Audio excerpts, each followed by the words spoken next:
विरार लोकलमध्ये एका महिलेला रक्त पडेपर्यंत बेदम मारहाण केल्याची घटना ताजी असतानाच पुन्हा डोंबिवलीमध्ये सकाळी डोंबिवलीवरून सीएसटीला जाणाऱ्या लोकलमध्ये महिलांची हाणामारी पाहायला मिळाली। एकमेकींना मारहाण करत असल्याचा व्हिडिओ सोशल मीडियात व्हायरल झाला असून सकाळी आसनगाव येथून फास्ट लोकल ही डोंबिवली स्टेशनमध्ये आली असताना महिला डब्यात चढणे कठीण होत असल्याने नेहमी भांडण होतात। यावर आता रेल्वे प्रवासी संघटना आक्रमक झाली असून रेल्वे प्रवासी संघटनेच्या महिला पदाधिकारी आणि कार्यकर्त्यांनी महिला डबे वाढवावे, महिलांबाबतच्या इतर सोयीसाठी पावसाळी अधिवेशन सुरू असून महिला आमदारांनी रेल्वेचा पहिला प्रश्न मांडावा आणि महिलांना न्याय मिळवून द्यावा अशी मागणी केली आहे।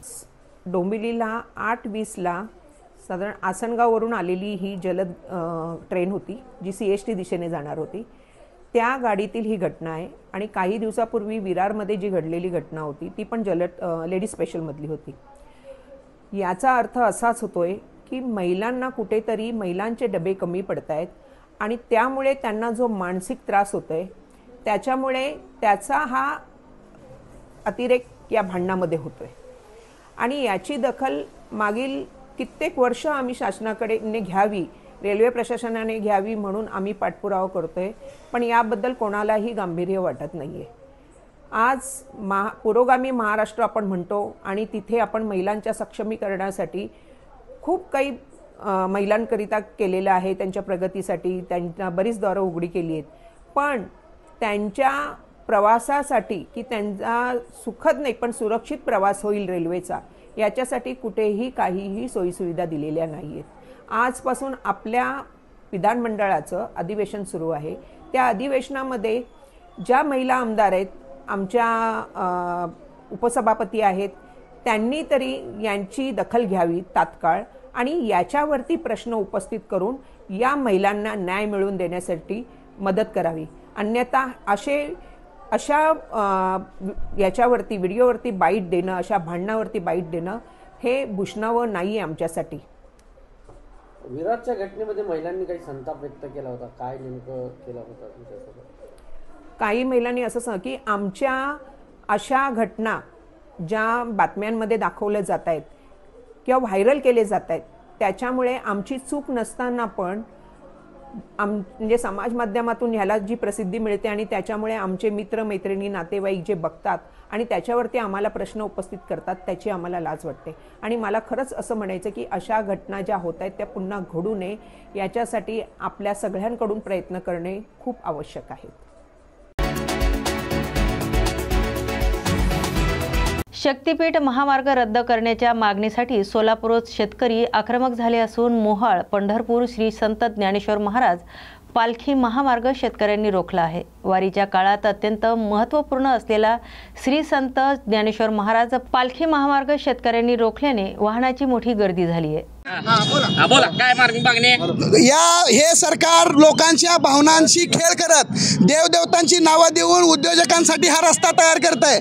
पवनार वर्ध्यापासून माहूरगडपर्यंत नांदेडपर्यंत कोणतंही शक्तीपीठ नाही, कोल्हापूरपासून गोव्यापर्यंत कोणतंही शक्तीपीठ नाही, तरी सुद्धा शक्तीपीठाचं नाव देऊन ही सरकार सप्टेंबर 2024 मध्ये रद्द केलेली भूसंपादनाची अधिसूचना पुन्हा शक्तीपीठाच्या माध्यमातून बाहेर काढतंय। कोणताही शेतकरी अजिबात इंचवरही मागे हटणार नाही।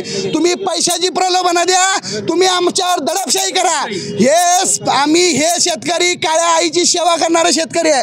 1 इंच सुद्धा शेतकरी यातनं मागे हटणार नाही। प्रशासनाला काय करायचं आहे ते करावं। दुसरी गोष्ट सगळ्यात महत्त्वाची, सगळे या शक्तीपीठाकडे जाण्यासाठी सगळे रस्ते अस्तित्वात आहेत तरी भिवंडीवाडा रस्त्यावरील दुरावस्था सर्वांच्या चिंतेची बाब बनली असून या विरोधात भारतीय जनता पार्टीच्या वतीने अनगाव येथे रास्ता रोको करण्यात आला। 1 तास चाललेल्या आंदोलनामुळे या मार्गावर दोन्ही बाजूने वाहनांच्या लांबच लांब रांगा लागल्या होत्या, तर रस्त्यावरील खड्डे तात्काळ भरावेत, काळ्या यादीत टाकलेल्या ठेकेदारांवर कारवाईचा निर्णय व्हावा या मागण्यांचे निवेदन देऊन आंदोलन स्थगित करण्यात आले होते। नक्कीच आपण बघितलं तर आज या सर्व भिवंडी तालुक्यामध्ये चर्चा होते की केंद्रामध्ये भारतीय जनता पार्टीची सत्ता आहे, राज्यामध्ये भारतीय जनता पार्टीची सत्ता आहे आणि आज या आंदोलनाची वेळ भारतीय जनता पार्टीला का आली?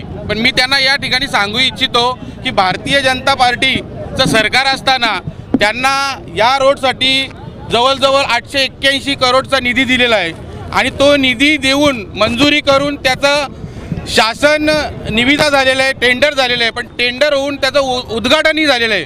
परंतु या भ्रष्ट ठेकेदारांनी आणि भ्रष्ट अधिकाऱ्यांनी या कामाकडे पाठपुरावा केला, निकृष्ट दर्जाचं काम केलं. कुठल्याही किती लोकांची इथं जीवितहानी झालेली आहे, जवळजवळ 81 लोक या ठिकाणी मृत्युमुखी पडलेले आहेत आणि त्याच्यामुळे यांच्यावर कोणाचा अंकुश नसल्यामुळे आम्हाला जाब विचारण्याचा अधिकार नाही का, हा मी सवाल करतोय. आता आम्ही जाब विचारू शकत नाही का? आज लोकांचे घरं उद्ध्वस्त झाले आहेत, घरचे करते पुरुष आज मृत्युमुखी पडलेले आहेत. तेच सांगायचं आहे की मागच्या वेळेला अधिवेशनामध्ये त्यांच्या विरुद्ध ब्लॅक लिस्टमध्ये त्यांना टाकण्यासाठी ठराव घेतलेला आहे, पण तो अजून पारित केलेला नाही. तोच पारित करण्यासाठी आम्ही इथे आंदोलन केलेलं आहे. राज्य सरकारने शक्तीपीठ महामार्ग लवकरात लवकर व्हावा यासाठी प्रयत्न चालू केले असून त्या विरोधात आज मालेगाव येथे शेतकऱ्यांनी शक्तीपीठ महामार्गाला विरोध म्हणून रास्ता रोको आंदोलन केले आहे. यावेळी मोठ्या संख्येने शेतकरी बांधव उपस्थित होते, तर सर्व शेतकऱ्यांनी राज्य सरकार विरोधात घोषणाबाजी करत निषेध व्यक्त केलाय. यावेळी सरकारने आमच्या आंदोलनाची दखल घेऊन आम्हाला न्याय देण्याची भूमिका ठेवावी, अन्यथा यापुढे तीव्र स्वरूपाचं आंदोलन करण्याचा इशारा शेतकऱ्यांच्या वतीने देण्यात आला आहे. आज मालेगाव येथे नागपूर ते औरंगाबाद संभाजीनगर महामार्गावर सकाळपासून शेतकऱ्यांनी रस्ता रोको केलेला आहे शक्तीपीठ महामार्गाला विरोध करण्यासाठी. सरकारनं हा रस्ता शेतकऱ्यावर लादू पाहत आहे, त्यामुळे माझी सरकारला विनंती आहे की सरकारनं शेतकऱ्यासोबत बसावं, शेतकऱ्यांशी चर्चा करावी, त्याच्यानंतरच काय करायचं याचा निर्णय घ्यावा.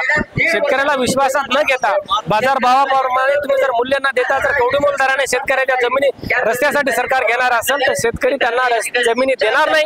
ही गोष्ट सरकारनं लक्षात घ्यावी आणि सरकारनं जर जबरदस्ती केली तर मात्र ते सरकारला अजिबात परवडणार नाही, हे मी सांगतो. बुलढाणा जिल्ह्यातील जळगाव जामोद ते नांदुरा या मार्गावर सकाळपासून एसटी बसेस विद्यार्थ्यांना रस्त्यावरच सोडून देत असल्याने संतप्त झालेले गावकरी आणि विद्यार्थ्यांनी या मार्गावरील एसटी बसेस अडवून आंदोलन सुरू केले. अचानक सुरू झालेल्या या आंदोलनामुळे प्रशासनामध्ये एकच खळबळ उडाली. जळगाव जामोद ते नांदुरा रस्त्यावरून एसटी महामंडळाच्या बसेस जुन्या पुलावरून न जाता नवीन पुलावरून जात आहेत. त्यामुळे मानेगाव आणि येरळीमधील विद्यार्थ्यांची गैरसोय होत आहे, तर विद्यार्थ्यांना रात्री उशिरा रस्त्यावर उतरवले जाते. यामुळे गावापर्यंत जाताना विद्यार्थ्याच्या सुरक्षेचा धोका निर्माण होतोय. त्यामुळे मानेगाव आणि येरळी येथील नागरिकांनी आज या मार्गावरून जाणाऱ्या एसटी महामंडळाच्या सर्व बसेस थांबवल्या. या घटनेची माहिती पोलीस प्रशासन आणि आगार व्यवस्थापकाला मिळताच त्यांनी घटनास्थळी धाव घेऊन गावकरी आणि विद्यार्थ्यांची समजूत घालण्याचा प्रयत्न केलाय. जळगाव जामोद ते नांदुरा या येरळीचा पूल लागतो. तर येरळीच्या पुलावर हा जुना पूल आहे आणि यावर मध्यंतरी पाऊस पडल्यानंतर गाळ साचला होता. त्या गाळामुळे महामंडळाच्या प्रत्येक बस जाऊ शकत नव्हती, म्हणून आपण पर्यायी मार्ग जो वरतून जो नवीन पूल बनलेला आहे तिथनं मार्ग वळवला होता.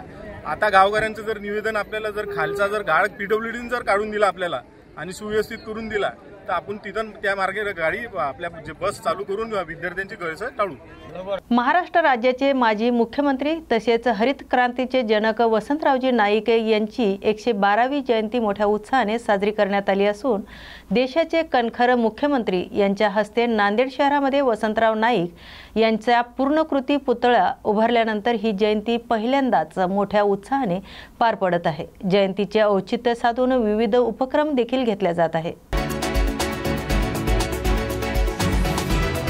ठाणे बेलापूर रोडवर ठाण्याच्या दिशेने जाताना सकाळी 6:30च्या दरम्यान जिओ फ्लायओव्हरवर चढताना ट्रकचा भीषण अपघात झाला असून यावेळी मोठ्या प्रमाणात वाहतूक कोंडी झाली होती. ही वाहतूक कोंडी घनसोली स्टेशन ते व्हाईट हाऊसपर्यंत होती, त्यामुळे वाहन चालकांना त्रास सहन करावा लागला आहे. उद्धव ठाकरे आणि राज ठाकरे हे दोघेही ठाकरे बंधू एकत्र यावे अशी मागणी गेल्या काही दिवसापासून कार्यकर्त्यांकडून केली जात होती। या दोन्ही ठाकरे बंधूचाही एकत्र येण्याचा प्रयत्न सुरू असताना शासनाने हिंदी भाषा सक्तीचे आदेश काढले आणि यानंतर हिंदी भाषा सक्तीच्या मुद्द्यावरून उद्धव ठाकरे आणि राज ठाकरे यांनी आक्रमक भूमिका घेत 5 तारखेला एकत्रित राज्य सरकारच्या विरोधात मोर्चा काढणार असल्याचा इशारा दिला होता। मात्र याआधी सरकारने हिंदी भाषा सक्तीचा निर्णय मागे घेतला आणि त्यानंतर ठाकरे बंधूंचा मोर्चा रद्द झाला। मात्र आता राज्य सरकारने हिंदी सक्तीचा निर्णय मागे घेतल्याने ठाकरे गटांकडून कल्याण डोंबिवली महानगरपालिकेच्या बाहेर ठाकरे हे केवळ नाव नाही ती ताकद आहे जी सरकारलाही झुकवते अशा आशयाचं बॅनर लावत सरकारवर जोरदार निशाणा साधला आहे। विशेष म्हणजे या बॅनरवर उद्धव ठाकरे आणि राज ठाकरे हात मिळवत असल्याचा फोटो देखील लावण्यात आला आहे। शक्तीपीठ महामार्गाच्या बाबतीत सरकारने लोकसभेची निवडणूक झाल्यानंतर घोषणा केली होती की शेतकऱ्यांच्या विरोधात असेल तर आम्ही हा महामार्ग बंद करू। शेतकऱ्यांना फसवून सत्ता मिळवली, मग सत्ता मिळवल्यानंतर याची नियत बदलली। गेल्या काही दिवसापासून पोलीस प्रशासनाचा वापर करून बळाचा वापर करून मोजणी करण्याचा प्रयत्न सरकारकडून केला जातोय, पण याला शेतकरी तीव्र विरोध करत आहेत आणि बरेच शेतकरी भूमिहीन होत आहेत। तसेच नागपूर कोल्हापूर महामार्ग असताना वादळीही कमी असताना या शक्तीपीठ महामार्गातून कोणाला शक्ती द्यायची आहे, कोणाला समृद्ध करायचं आहे हा प्रश्न पडलेला आहे। सरकारकडे पैसे असतील तरी पैसे विदर्भ आणि मराठवाड्यातील सिंचन प्रकल्पाला द्यावे असं वक्तव्य कैलास पाटील यांनी केले। शक्तीपीठ महामार्गाच्या बाबतीत या महायुती सरकारनं लोकसभेची निवडणूक झाल्यानंतर घोषणा केली होती की आम्ही शेतकऱ्यांच्या विरोधात असेल तर हा महामार्ग रद्द करू। शेतकऱ्यांना असं फसवून यांनी सत्ता मिळवली आणि सत्ता मिळवल्यानंतर ह्याची नियत बदलली। त्यामुळे आज बघतो गेल्या काही दिवसापासून पोलीस प्रशासनाचा वापर करून बळाचा वापर करून मोजणी करण्याचा प्रयत्न सरकारतर्फे केला जातोय, परंतु याला शेतकरी तीव्रपणे विरोध करत आहेत आणि बरेच शेतकरी भूमिहीन होत आहेत। त्यामुळं आता सध्या अस्तित्वात नागपूर कोल्हापूर महामार्ग असताना त्या ठिकाणी एवढी वर्दळ नसताना हा शक्तीपीठ महामार्गातून कुणाला शक्ती द्यायची, कुणाला समृद्ध करायचं आहे हा प्रश्न सर्वसामान्य जनतेला महाराष्ट्राला पडलेला आहे। आणि सरकारकडे जर पैसे असतील, आता आपण बघतोय प्रत्येक ठिकाणी पैसे नाही म्हणून इकडले पैसे तिकडे वळवले असं आपण रोज बातम्या ऐकतोय। सरकारकडे खरंच पैसे असतील तर हे पैसे विदर्भ आणि मराठवाड्यातल्या सिंचन प्रकल्पासाठी द्यावेत, त्यामुळे शेतकऱ्यांच्या आत्महत्या थांबतील। मागच्या 7 महिन्यात देवेंद्र फडणवीस मुख्यमंत्री झाल्यापासून जवळपास 1269 शेतकऱ्यांनी महाराष्ट्रात आत्महत्या केलेल्या आहेत। त्या आत्महत्या थांबवायच्या असेल त्यांना शेतीला शाश्वत सिंचन देणं गरजेचं आहे, त्यांना वीज देणे गरजेचे आहे। त्यामुळे हे पैसे आपण सिंचन आणि ऊर्जा विभागाकडे वळवावे आणि शेतकऱ्यांना शाश्वत सिंचन आणि वीज द्यावी, निश्चितच मग शेतकरी विकासाच्या वाटेवर जाईल। हे खरं तर दोन्ही ठाकरे बंधूंनी जो मराठीच्या बाबतीत लढा दिला आणि मराठी माणसांनी एकत्र येऊन लढा दिला हे त्याचं यश आहे आणि निश्चितच येत्या 5 तारखेला विजयी मेळावा होणार आहे आणि महाराष्ट्राच्या मनातील ज्या गोष्टी आहेत ते घडणार आहे।